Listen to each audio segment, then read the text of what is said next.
Queremos saudar a todos com a paz do Senhor Jesus nessa manhã, dizer da nossa alegria de juntos cultuarmos nosso Deus mais uma vez. Queria convidá-los a abrir a palavra de Deus nos versículos finais do profeta Amós. Hoje nós encerramos a série de exposições no livro do profeta Amós. Se Deus permitir, no próximo domingo começaremos na carta aos Efésios. Amós capítulo 9, do verso 11 até o verso 15. Enquanto você procura, nós aproveitamos para saudar aqueles que também nos acompanham pela transmissão online. Que o nosso Deus queira usar esse recurso também para abençoar a vida daqueles que não podem estar na igreja hoje de manhã, por vários motivos, que estão assistindo participando do culto através da internet. Amós capítulo 9, de 11 a 15. Naquele dia levantarei o tabernáculo caído de Davi, repararei as suas brechas, e levantando das suas ruínas, restaurá-lo-ei como fora nos dias da antiguidade, para que possuam o restante de Edom, e todas as nações que são chamadas pelo meu nome, diz o Senhor que faz estas coisas. Eis que vem dias, diz o Senhor, em que o que lavra segue logo ao que ceifa, e o que pisa as uvas ao que lança semente. Os montes destilarão mosto, e todos os outeiros se derreterão. Mudarei a sorte do meu povo, de Israel. Reedificarão as cidades assoladas, e nelas habitarão. Plantarão vinhas e beberão seu vinho. Farão pomares e lhes comerão fruto. Plantá-los-ei na sua terra, e dessa terra que lhes dei, já não serão arrancados, diz o Senhor teu Deus. Até aqui a leitura da palavra de Deus, irmãos. Vamos orar mais uma vez. Pedimos ao Pai querido a iluminação do teu Espírito Santo, na compreensão destas palavras maravilhosas do profeta Amós, que nos fala da restauração do teu povo. Ó Deus, que o estudo delas traga alento ao nosso coração, que renove a nossa fé, a nossa esperança, a alegria do teu povo. Fala ao nosso coração nessa manhã, não somente aqui, mas em todo lugar onde tua palavra é anunciada em verdade. É o que nós te pedimos em nome de Jesus. Amém. Lá em casa, de vez em quando, a gente comenta acerca do enredo dos filmes, das séries e das trilogias que a gente assiste, quando dá para assistir, né? Antigamente já foi mais fácil. Hoje em dia, achar uma série da Netflix está cada vez mais difícil.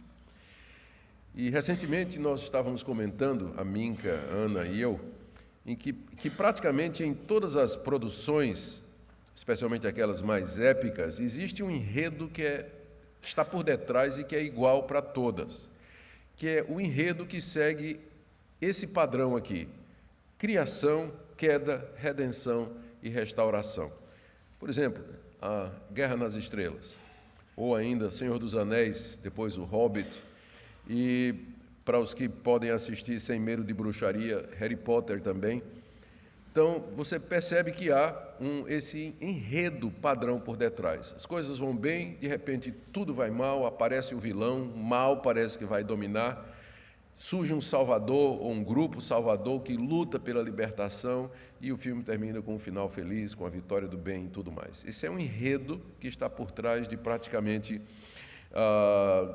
toda a produção humana. Está por trás dos livros de aventura, de filmes, livros de ficção, poesia, arte, enredo, trama de obra literária, músicas.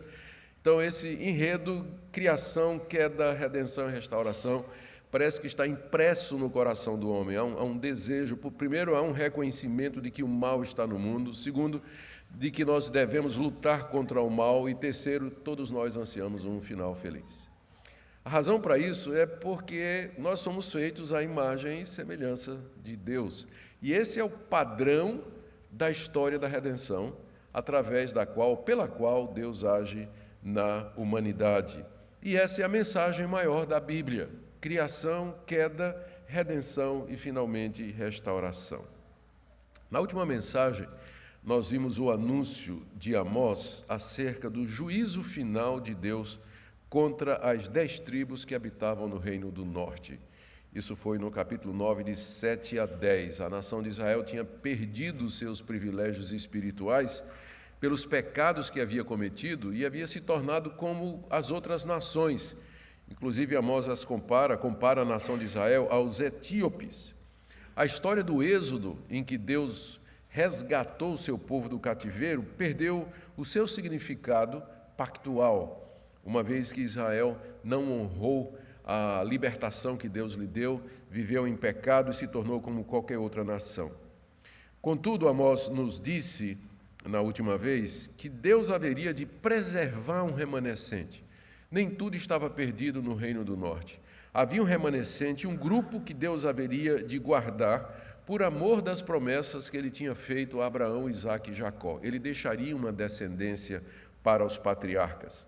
Esse remanescente seria provado pelo crivo do sofrimento no cativeiro, e Amós, inclusive, usa a figura de uma peneira de bronze, um vaso de bronze cheio de buracos, onde então se peneirava o trigo de forma que passasse o trigo menor, murcho, quebrado, mas o grão perfeito ficasse preso ali. Deus assim iria preservar os seus filhos, aqueles que eram fiéis, enquanto que os seguidores da teologia do norte, eles seriam destruídos, todos eles haveriam de perecer. Era uma mensagem de juízo, era uma mensagem onde não havia esperança, a não ser, no meio dos horrores preditos, esse raio de luz que Amós fala de que nem todos pereceriam. E nós vemos que a palavra de Deus se cumpriu com exatidão poucos anos depois dessas profecias de Amós, quando o Reino do Norte foi invadido pelos assírios e a maior parte foi morta dos habitantes do Reino do Norte e o restante foi levado em cativeiro e as 10 tribos se perderam na história até o dia de hoje. Contudo, Amós termina seu livro com uma palavra de esperança, que é o texto que nós acabamos de ler, seguindo o padrão, né, quando tudo parece perdido, então vem a restauração. Aqui Amós dá uma promessa de que Deus haveria de restaurar o seu povo, a quem tão duramente ele estava castigando. Isso foi anunciado não somente por Amós, mas todos os profetas que Deus mandou a Israel e a Judá, como Isaías, Jeremias, Miqueias, Oséias e Joel, não somente eles anunciaram o juízo de Deus que haveria de vir sobre a nação por conta dos seus pecados, mas também a restauração desse povo depois do juízo de Deus. É exatamente sobre isso que Amós está falando aqui. O livro de Amós diz: vocês pecaram contra Deus, vocês desobedeceram a Deus, então o juízo de Deus há de vir sobre vocês. Contudo, na sua misericórdia, Deus vai preservar alguns de vocês e haverá um dia em que Ele vai restaurar a nação ao seu estado original. Criação, queda, redenção, restauração. Vamos ver então o que é que Amós nos ensina aqui a respeito daquele dia climático, a respeito daquele dia da restauração do povo de Deus, o dia que nós ansiamos, pelo qual oramos e esperamos em fé e esperança diante de Deus. A primeira coisa que nos chama a atenção é que Amós se refere àquela restauração como acontecendo no que ele chama de naquele dia. Veja o verso 11. Naquele dia levantarei o tabernáculo caído de Davi. Naquele dia repararei as suas brechas e, levantando das suas ruínas, restaurá-lo-ei como fora nos dias da antiguidade. O que é que Amós quer dizer com naquele dia? Que dia é esse a que Amós se refere em que Deus haveria de restaurar o seu povo? Estudando essa expressão e outras similares no livro de Amós, nós vemos que Amós usa para designar alguns eventos. Primeiro, a expressão aquele dia, ou o dia, ou virão dias, em Amós, significa os dias da invasão dos assírios como juízo de Deus sobre a nação.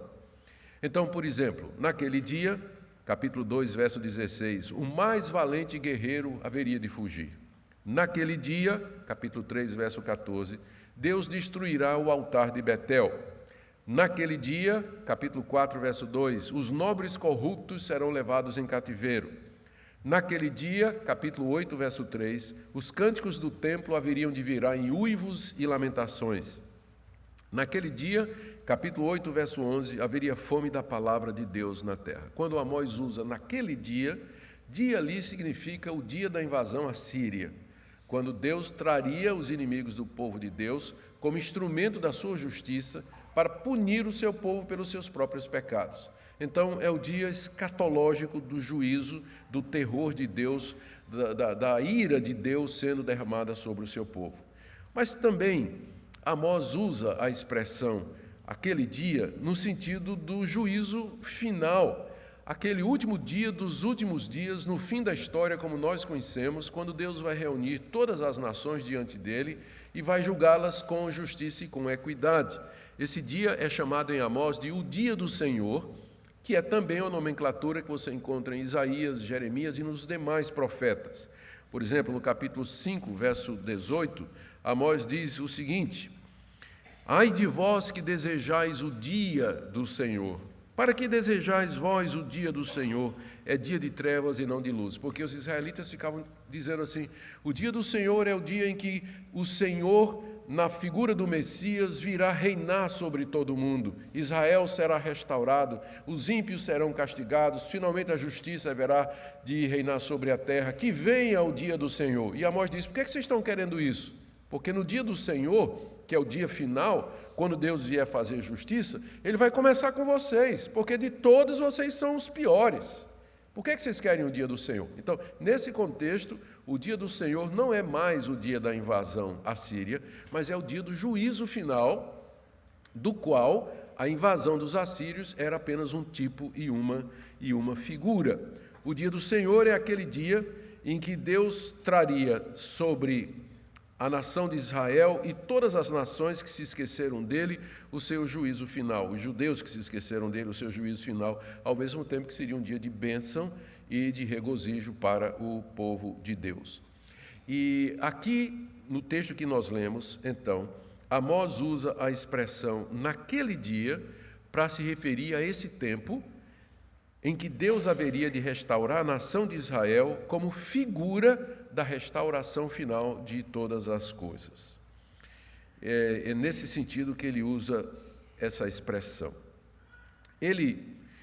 Eu queria ver então, agora com vocês, o que é que Amós fala a respeito dessa restauração e depois perguntar em que sentido nós temos que interpretar essa passagem, porque existe grande polêmica, inclusive sistemas inteiros de escatologia baseados na maneira como nós interpretamos essa passagem aqui. Então vamos ver o que é que Amós fala a respeito da restauração e, segundo, qual a melhor maneira de interpretar essa restauração. Ele usa duas analogias aqui nessa passagem para descrever a restauração da nação de Israel. A primeira analogia é a reconstrução de uma casa que foi derrubada, que está aí nos versos 11 e 12. E a segunda é de uma colheita farta e constante, de 13 a 15. Eu pensei, antes de terminar a série de Amós, fazer um sermão só sobre as figuras e analogias que Amós usa. Porque Amós é um homem da roça. Então ele fala aqui de cobra na parede, ele fala de leão, ele fala de praga de gafanhoto, ele fala de seca, de fonte subterrânea, ele fala de gado, ele fala de ovelha, ele fala de armadilha, ele fala de tantas coisas. Eu acho que daria um sermão muito interessante a gente pegar as analogias que Amós tira do campo para expressar as realidades de Deus. Nesse sentido, o Senhor Jesus meio que copiou ou seguiu a tradição dos profetas de Israel ao citar tantas parábolas e tantos costumes no seu ensino, para facilitar, para ajudar as pessoas a ver aquilo que ele estava ensinando.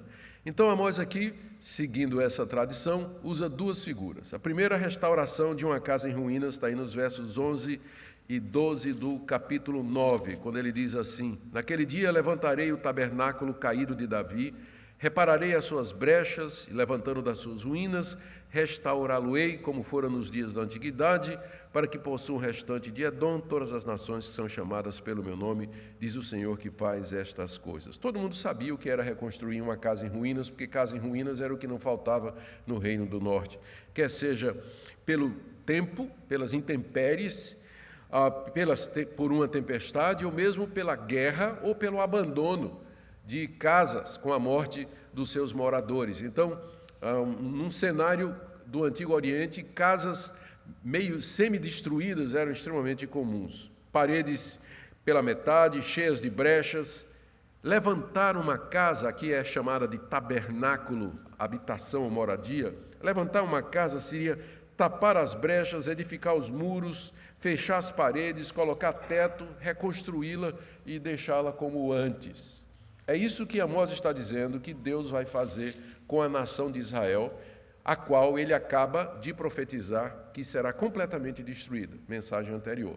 Israel será destruído. E agora Deus diz, mas eu vou reconstruir.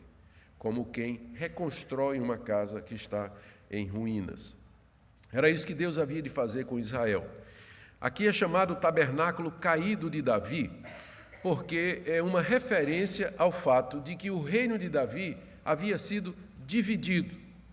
Teve uma época que o rei Davi reinou sobre todo Israel, sobre as 12 tribos.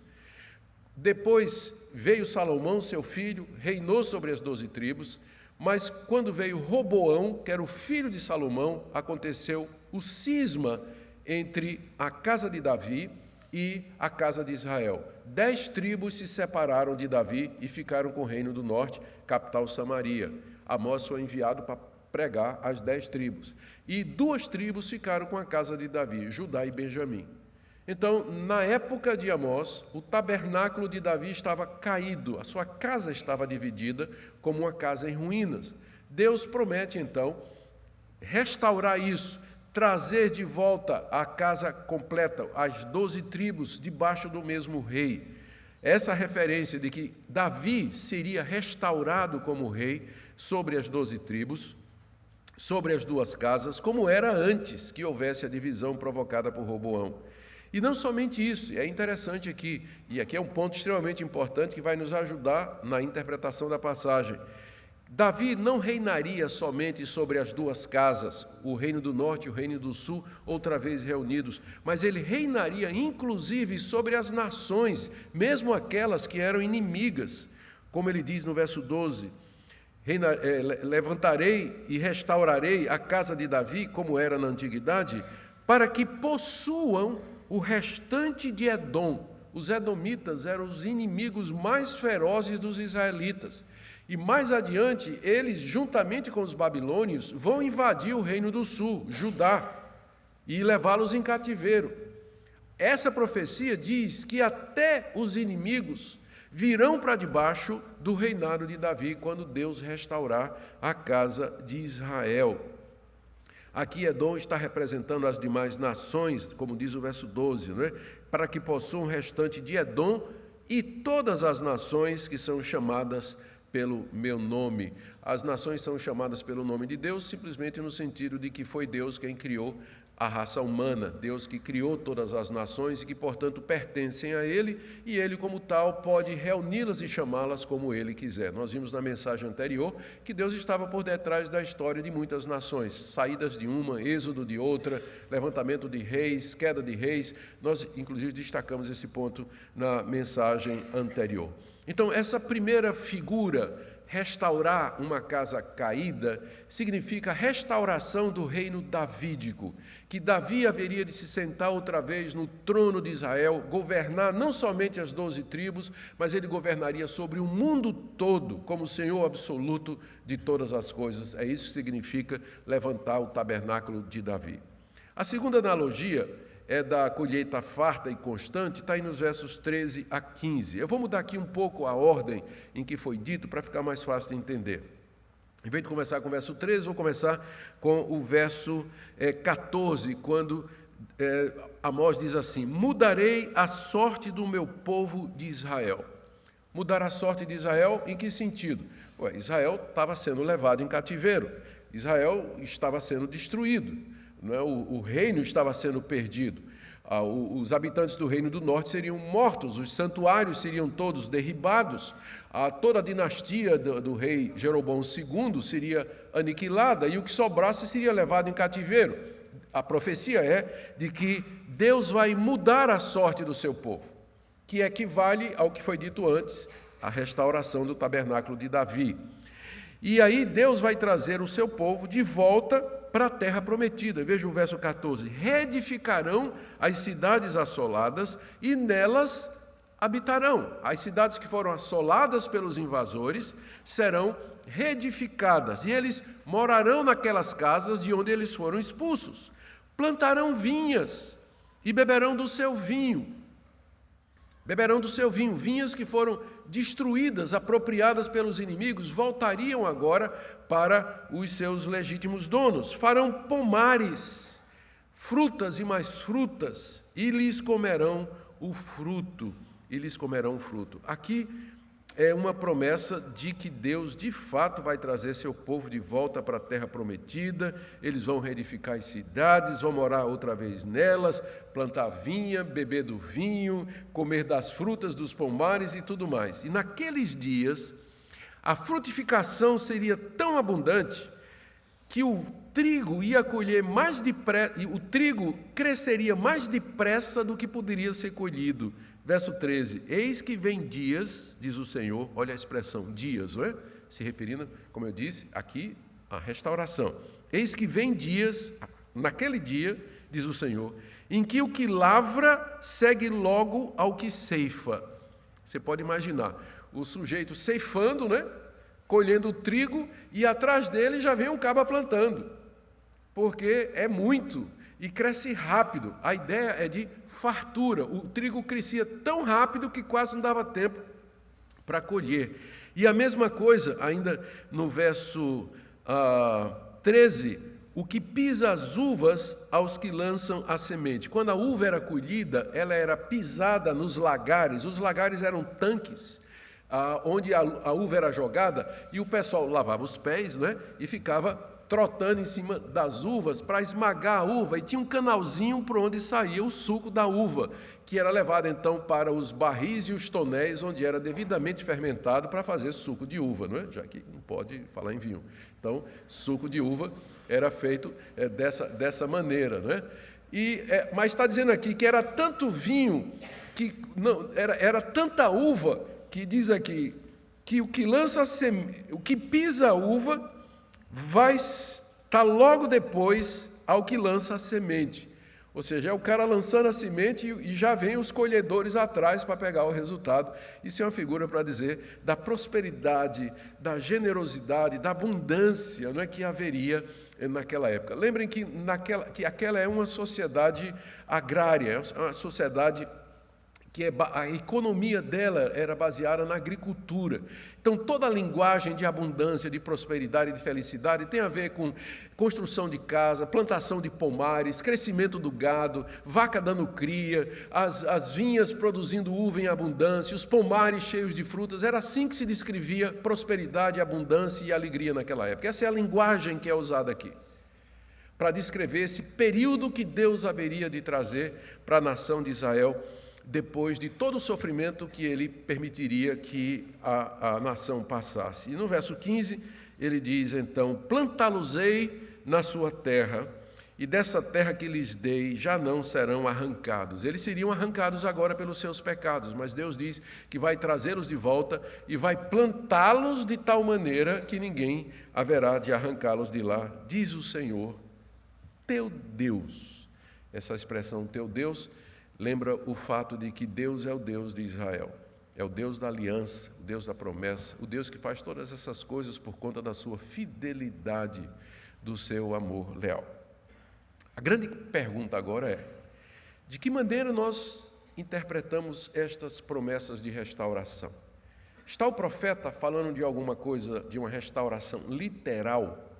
E se está, isso já aconteceu? Ou vai acontecer? O que é que nós devemos esperar diante dessa passagem e o que é que ela tem a ver conosco?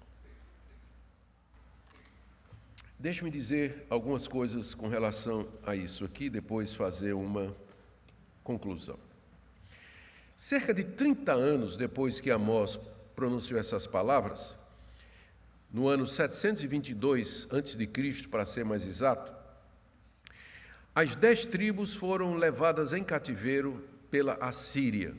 O rei a Bíblia chama ele de Salmaneser, mas a história secular chama ele de Sargão II. O rei Salmaneser, ou Sargão II, comandando os seus exércitos, invadiu o Reino do Norte. Ele estava em campanha para dominar o mundo. Já tinha tomado toda a região da Síria, da Mesopotâmia, estava descendo na direção do Egito e passava exatamente pelo Reino do Norte. E ele então tomou o Reino do Norte e levou em cativeiro para a Síria os que sobraram da guerra. E as 10 tribos se perderam na história. Cerca de 135 anos depois que o Reino do Norte foi levado, cerca de 135 anos depois, os babilônicos, que já tinham vencido a Síria e eram o maior poder mundial, tomaram o Reino do Sul, Judá, e as 2 tribos, Judá e Benjamim, tomaram Jerusalém e começou a deportar os judeus para a Babilônia como cativos por volta do ano 587 a.C. É nessa época que Daniel vai para a Babilônia. Cerca de 70 anos depois que Judá tinha sido levado cativo, Israel, as 10 tribos já tinham ido 100 e poucos anos antes, não é? Então, depois vai Judá. 70 anos depois, os medos e persas dominam o cenário mundial. Agora é a vez dos medos e persas vencerem os assírios. E, nesse tempo, os judeus ainda estavam estavam em cativeiro. Só que os medos e persas, eles, através de Ciro, que era um governante que Deus tocou o coração, concede liberdade aos judeus. E os judeus são autorizados a voltar para a nação de Israel. E eles voltam sob o comando de Esdras, Neemias e Zorobabel. A história está no livro que tem esse nome, Esdras e Neemias, e no finalzinho do 2º livro das Crônicas já conta alguma coisa. Eles voltaram especificamente a tribo de Judá e a tribo de Benjamim e alguns judeus que sobraram das 10 tribos. Alguns que tinham escapado, misturados lá, eles voltaram. E eles então reconstruíram o templo, reconstruíram suas casas e recomeçaram a vida, mas nem de perto com a abundância que Amós descreve aqui. Porque eles continuavam debaixo do Império Persa, estavam passando opressão econômica, os seus inimigos os estavam acossando o tempo todo. Leia Esdras e Neemias e você vai ver a história difícil da volta daquele povo. E não era a glória prometida igual à glória real que estava acontecendo. Porque o significado pleno dessa profecia é espiritual. E ele nos é dado por Tiago, o irmão de Jesus, que era líder da igreja de Jerusalém, no livro de Atos, muitos séculos depois. Eu queria que você deixasse marcado Amós aí e você abrisse agora comigo em Atos capítulo 15. É a única vez em que o livro de Amós é citado literalmente no Novo Testamento, embora ecos da mensagem de Amós possam ser percebidos na literatura neotestamentária. Atos capítulo 15. Deixe-me dar o contexto para vocês. Quando a igreja cristã começa no dia de Pentecostes, os primeiros cristãos são todos judeus. E eles não criam ou não estavam dispostos a admitir na igreja cristã gente que não fosse da descendência de Abraão. Quem não fosse judeu não podia ser cristão. Essa era a mentalidade deles. Vocês lembram que foi preciso Deus dar uma visão a Pedro, para Pedro ir pregar na casa de Cornélio, que não era judeu. E Pedro então se convenceu de que os não-judeus também estavam sendo aceitos por Deus para entrar na igreja. Só que essa entrada dos judeus na igreja, primeiro através de Pedro, e Paulo então começa o seu ministério. A primeira viagem missionária de Paulo começa em Atos capítulo 13. Ele sai por toda aquela região ao redor da bacia do Mediterrâneo, pregando o evangelho aos não-judeus, plantando igrejas. Aquilo deu uma confusão na igreja de Jerusalém, dizendo, mas quem autorizou Paulo a fazer isso? Só pode ser crente quem for judeu. Então, se esse pessoal quer ser crente, eles têm que se tornar judeus, têm que circuncidar, têm que guardar a lei de Moisés, não pode comer feijoada, não pode comer carne de porco, não pode comer galinha cabidela, não pode fazer nada disso. E no sábado não pode fazer nada. Esse pessoal tem que virar judeu para poder é ser cristão. E começou uma discussão entre Paulo e esse pessoal, lá na igreja de Antioquia. E aí eles disseram, vamos resolver esse assunto em Jerusalém, que é a igreja sede, é a igreja mãe, onde estão os apóstolos de Cristo. Vamos levar o assunto lá. E Paulo foi, juntamente com uma comitiva, e então reuniram os apóstolos, reuniram os presbíteros para discutir a seguinte questão: em que base os não-judeus podem entrar na igreja? Havia o partido dos fariseus, que dizia eles têm que ser circuncidados, e havia Paulo e os outros dizendo, não precisa, a salvação é pela graça, sem as obras da lei. E aí começou a discussão. Pedro pede a palavra, capítulo 15, verso 6. Se reuniram os apóstolos e os presbíteros para examinar a questão. Havendo grande debate, Pedro tomou a palavra e disse, irmãos, vós sabeis que desde há muito Deus me escolheu dentre vós, para que por meu intermédio ouvissem os gentios a palavra do Evangelho e crescem. Ele está se referindo ao episódio lá com Cornélio. Ora, Deus que conhece os corações, lhe deu testemunho, concedendo o Espírito Santo a eles, como também a nós nos concedera. E não estabeleceu distinção alguma entre nós e eles, purificando-lhes pela fé o coração. Pedro está lembrando aqui que quando ele pregou o evangelho na casa de Cornélio, o Espírito Santo desceu sobre os gentios, da mesma forma que no dia de Pentecostes desceu sobre os judeus, os 120, os apóstolos, todas aquelas mulheres. E Pedro disse aqui, Deus não fez distinção, purificou o coração deles pela fé, da mesma maneira que purificou o nosso. Deus não estabeleceu, verso 9, não estabeleceu distinção alguma entre nós e eles, purificando-lhes pela fé o coração. Ora, agora, por que tentais a Deus, pondo sobre a cerviz dos discípulos, cerviz é pescoço, pondo uma canga no pescoço dos discípulos, que nem nossos pais puderam suportar, e nem nós, veja a sinceridade de Pedro, nem nós judeus conseguimos cumprir a lei, os nossos pais não cumpriram a lei, e vocês querem colocar essa canga no pescoço dos gentios que creram em Jesus Cristo pela fé? Verso 11, mas cremos que fomos salvos pela graça do Senhor Jesus, como também eles foram. Que palavra abençoada de Pedro, não é? Claro, teologia muito clara, a salvação é pela graça, é mediante a fé, mesmo para os judeus, sempre foi, a lei é um fardo, não salva, ela aponta para Cristo. E toda a multidão silenciou. Passando a ouvir a Barnabé e Paulo, aí foi a vez de Paulo chegar, né? Paulo contava quantos sinais e prodígios Deus fizera por meio deles entre os gentios. Paulo chega dizendo, é verdade, irmãos, olha, pregamos o evangelho entre os gentios e Deus fez sinais e prodígios, curou gente, abriu olhos de cegos, ressuscitou mortos, comprovando que o evangelho de fato é para estar entre os gentios. Depois que eles terminaram, falou Tiago. Tiago aqui não é o apóstolo Tiago, mas é o Tiago, irmão de Jesus, que se converteu depois da ressurreição de Jesus Cristo e assumiu a liderança da igreja de Jerusalém. A gente pensa que era Pedro, não é? Mas, na verdade, Tiago é quem teve a última palavra aqui. E Tiago se levanta, dizendo, irmãos, atentai nas minhas palavras. Ele vai fechar o assunto. Expôs Simão como Deus, primeiramente, visitou os gentios, a fim de constituir dentre eles um povo para o seu nome.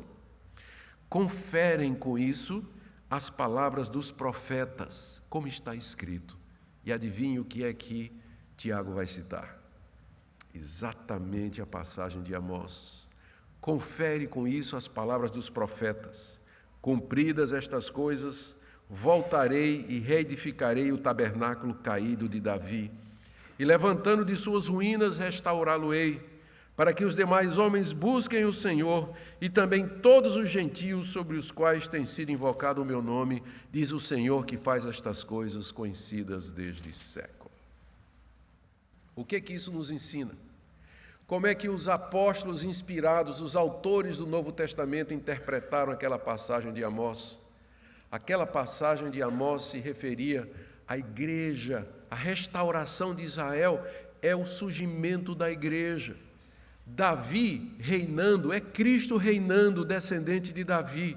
Tudo aponta para a igreja. Edom vindo para debaixo de Davi é exatamente os gentios sendo recebidos na igreja. É assim que Amós é interpretado por Tiago aqui.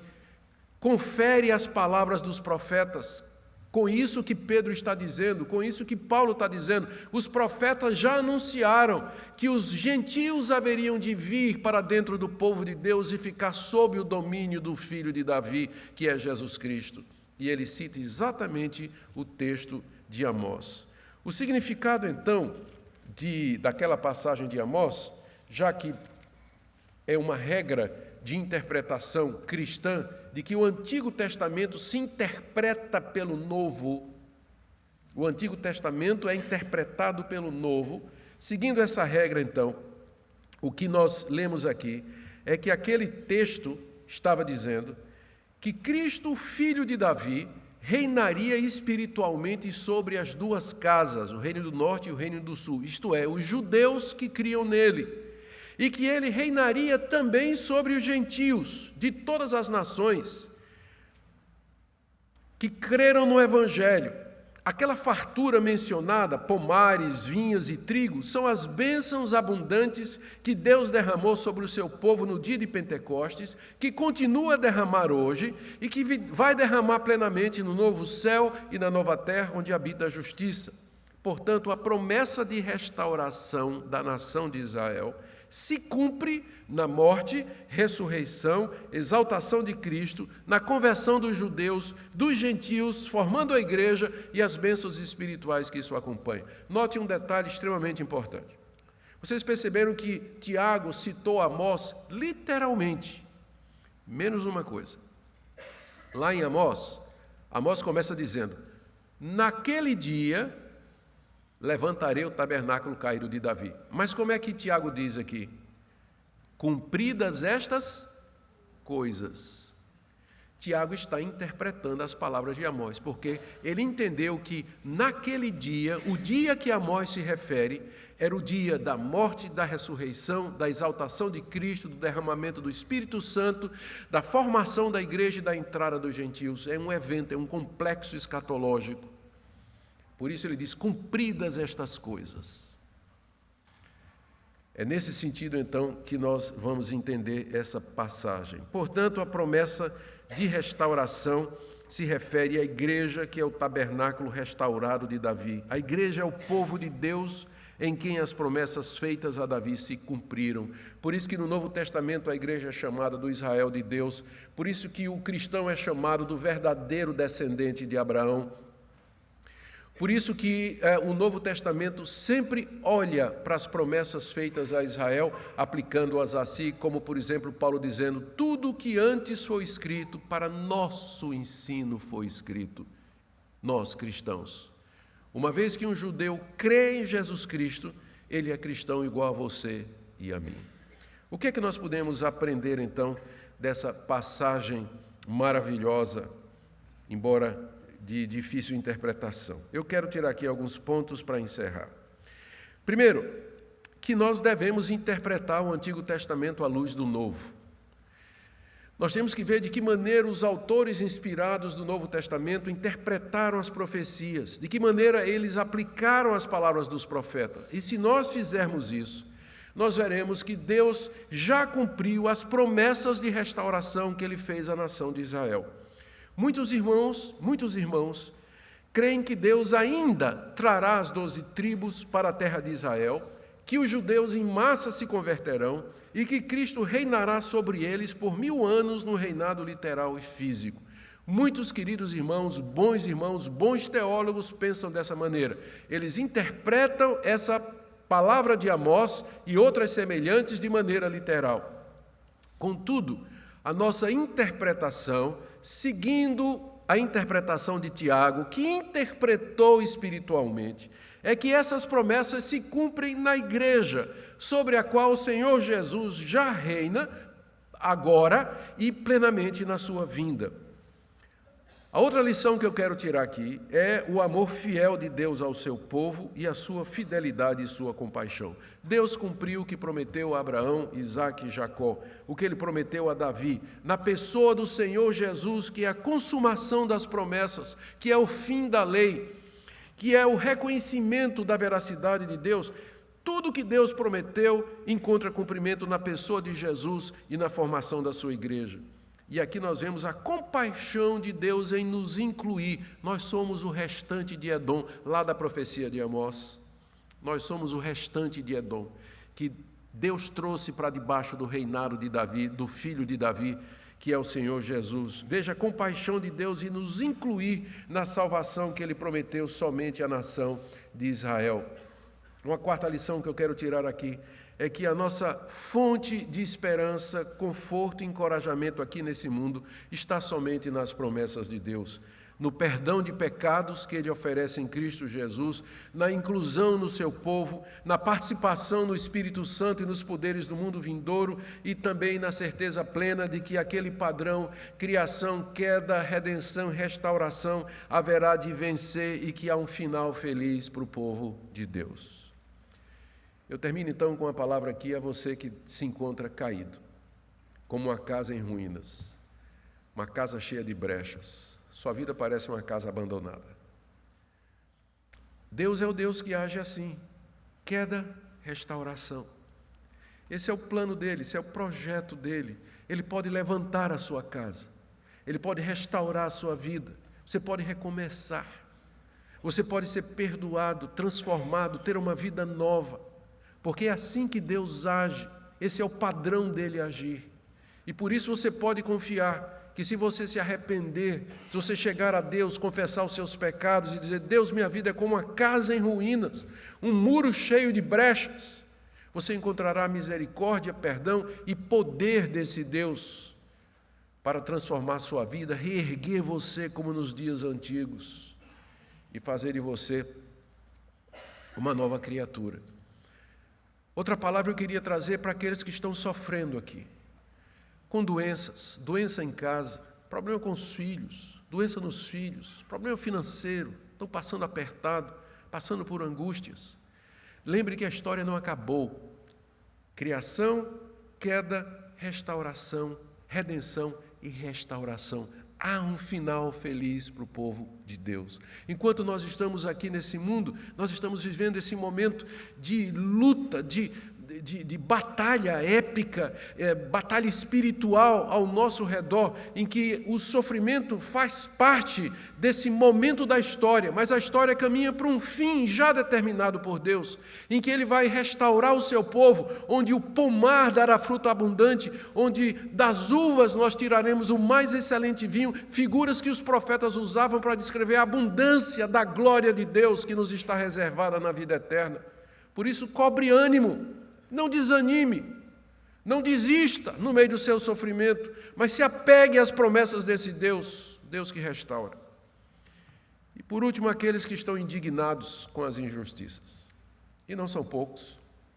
Às vezes nós ficamos indignados. Por que isso acontece? Por que o mal acontece? Por que o justo sofre? Por que o ímpio prospera? Isso aqui não está correto, o mundo está todo errado. Sim, querido, ainda não chegou o dia da restauração. E até lá o mal prevalece, o mal parece dominar no mundo, os corruptos, os desonestos, os poderosos, os ímpios, os cruéis, eles parecem dominar, mas eles duram apenas um momento, porque naquele dia que Deus já tem determinado, Ele haverá de fazer justiça e juízo, restaurar o seu povo e nos dar o final feliz que está tão profundamente gravado no nosso coração e pelo qual nossa alma anseia. Por isso, nessa manhã, consagre incondicionalmente sua vida a Jesus Cristo, sem reservas, em confissão, arrependimento, perdão, entrega total, dizendo: eu quero viver para a Tua glória, eu quero fazer parte dessa história, Senhor, Tu que és o Deus que restaura. Que Deus nos abençoe, queridos, e que essa palavra final do profeta Amós seja uma palavra de esperança, consolo e bênção para essa querida igreja. E que nós vivamos cheios de esperança, aguardando o dia da vinda gloriosa do nosso Senhor Jesus. Fiquemos em pé, vamos orar e encerrar o culto.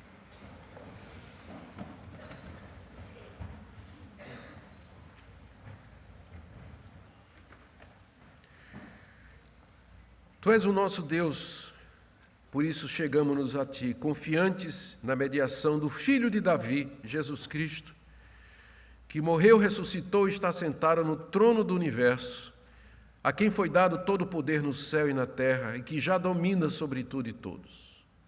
Te damos graças pelo privilégio, Senhor, de fazer parte do Teu povo. Enche o nosso coração de alegria, de conforto, consola-nos nas nossas tribulações, nos anima no nosso sofrimento, levanta-nos quando estamos caídos, repara as brechas, edifica as casas da nossa vida.